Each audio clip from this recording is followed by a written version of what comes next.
Hey everyone, welcome back to my channel. Today I am super excited to share with you a ridiculously easy recipe for Benne balls that will satisfy your cravings. These bite-sized treats are crispy on the outside with the crackly crunch of toasted sesame seeds inside. All you need is 3 ingredients and little time. In a pot or frying pan on medium heat, add in your sesame seeds.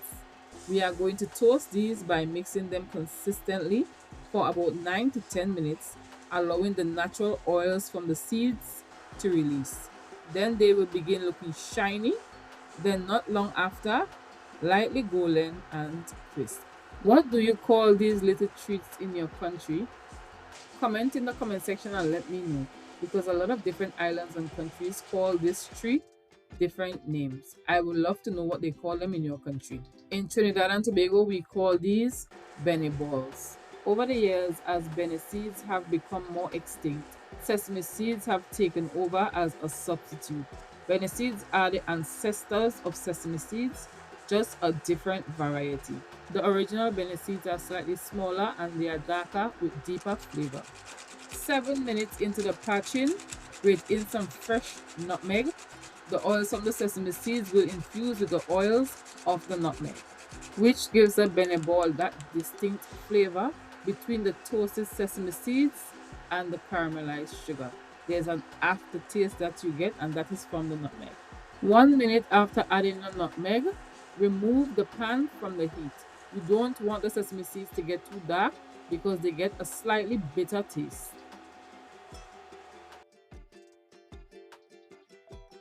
Transfer the seeds to a bowl or a plate to stop the cooking process entirely. These seeds will continue to brown even as they come off the heat. They won't stop browning until the temperature begins to drop. Here is a close-up of what they look like after cooling. They are lighter in body, crunchy, and smells nutty. The second step in making Benne balls is to caramelize some brown sugar over medium heat. The sugar molecules will begin melting at 320 degrees Fahrenheit or 160 degrees Celsius. They will begin to decompose and form new compounds, aromas, colors, and flavors.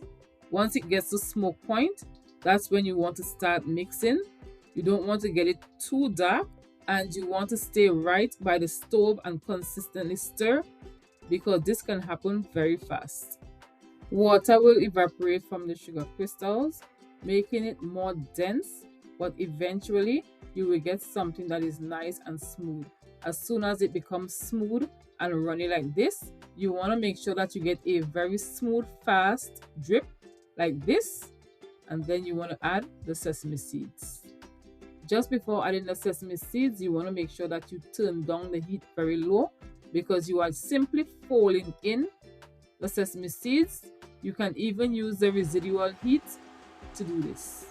Benne balls are usually sweet, but has a slight hint of bitterness from the caramelization. If you leave your heat up too high, the sugar will continue to caramelize and it's going to get very bitter and it's going to get very dark. Once you see it's beginning to shred, I'm not sure if you can see the shreddings, that's when you want to remove it entirely from the heat. Allow it to cool down for like about 2 minutes, 3 minutes maximum. You dip your spoon in some oil. In this case, I am using some coconut oil. Scoop up some of the mixture. Place it onto your palm. And you want to roll them into tight balls. I find when you put them on the spoon, like a measuring spoon that was oiled, and you start rolling without adding the oil directly to your hand, I find that you face less heat. I can do a large amount of them this way. You have to work very fast. If the sugar begins to harden up, you want to place them on your stove on very low heat so that the sugar begins to melt again. Another way to do this is to add the hot mixture and align the baking tray with parchment paper. Flatten them, and when they get hard, you want to break them into Benne brittle. You can also make Benne sticks with these. These are also known as sesame seed crunch candy. in some countries. Let me know what you call them. Thank you for spending time with me today in the kitchen. We have come to the end of today's recipe. If you enjoyed the video, be sure to comment in the comment section, share the video, tell a friend to tell a friend to tell another friend, and see you in another one of my recipes.